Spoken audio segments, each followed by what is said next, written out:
Mr. Speaker, today Canada's Environment Commissioner proved the Liberals are fake environmentalists. That's right. In a damning report, it revealed the Liberals are not on track to meet their own emissions reductions targets, despite their plan to quadruple the carbon tax.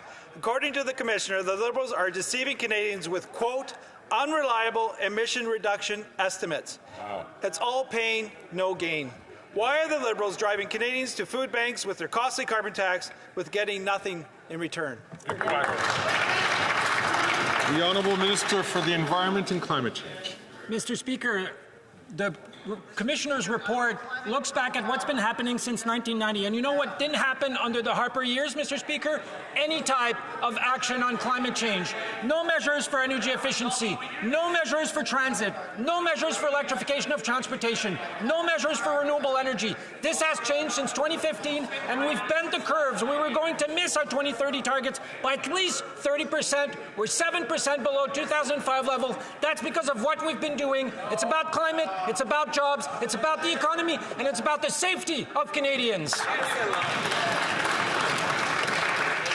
The Honourable Member for Dauphin Swan River Nipawin.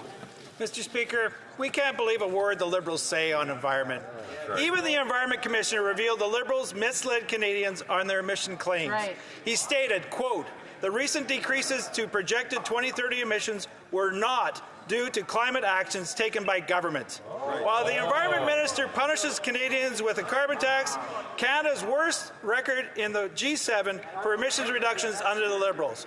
Now that the truth has been exposed by the Commissioner, will the Prime Minister call a carbon tax election? The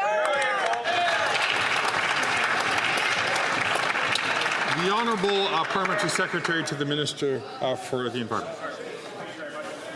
What the Auditor General confirmed is that Canada's emissions are down below levels that we haven't seen since the mid-1990s. And we've proposed more measures to drive our emissions down, and the Conservatives want to work against us.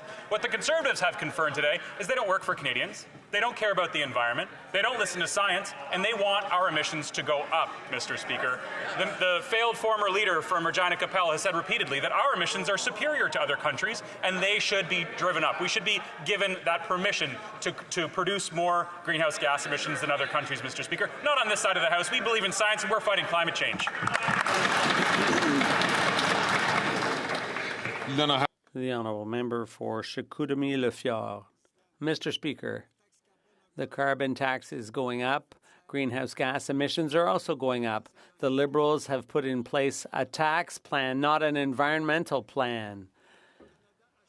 And since the carbon tax, Canada has fallen to near last place among OECD countries for emissions. Meanwhile, the Environment Minister is burning fossil fuels to attend COP. When will there be an election?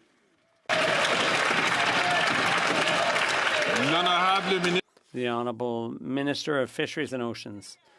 Look, Mr. Speaker, I think we've already answered that question.